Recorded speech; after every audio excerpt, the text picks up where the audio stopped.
勾勾公好吧，我是怡姐，我是敏华。怡姐，我最近想要学跳舞。哦，怎么会想要学跳舞啊？因为这个尾牙表演嘛，总是要表演一下啊。那其中呢，我想学的就是 MV 舞蹈了。而且你知道吗 ？MV 舞蹈现在真的很热门哦，很多人都跑去学。只是之前呢提到了跳舞啊，大部分联想到的都是舞蹈系的学生哦。只是现在门槛没那么高了，很多 same way 都跑去学。same way 呢就是女孩了。我觉得跳舞真的很不错哦，它可以舒筋活骨哦，而且还可以当运动呢。而说到这，我要赶快来去买跳步海了。跳步海就是舞鞋的意思，所以今天要教给大家一整句的就是女孩很会跳舞。这句话应该要说的是 same way 依偎跳舞 ，same way 依偎跳舞。今天勾勾公好房呢，对大家赶快来赶一下流行，跳跳舞喽！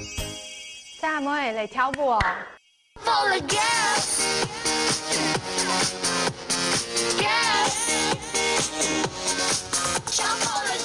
5、6、7 and 8，2、3、4绕，飞起跳，摸屁股这条腿，手打直哦，手。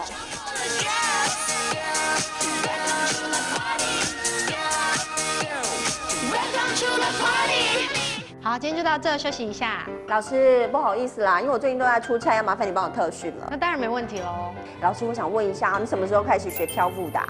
当我还是 same way 的时候，我看到别人穿跳步海，我就觉得很漂亮，从那时候开始学的。哦，难怪那么厉害，赶快教我几招。好，那我们等一下就从右左右开始。OK， 来，5、6、7、8，右左右。这个 MV 舞蹈最近还真的是蛮热门的耶，我身边好多朋友都跑去学。而且一首歌跳下来真的好累哦，消耗了不少热量哦。那么首先呢，我们就赶快帮大家来复习一下，就会消耗很多热量的跳舞哦。跳舞就叫做跳舞，跳舞就是跳舞了。而跳舞之前呢，一定要记得买舞鞋哦。舞鞋呢就叫做跳步海。跳步海就是舞鞋的意思哦。那么跳步海之后呢，就可以跳步喽。很多 same way 都会趋之若鹜。same way 也就是女孩了，现在呢真的是不用舞蹈系就可以学跳舞喽。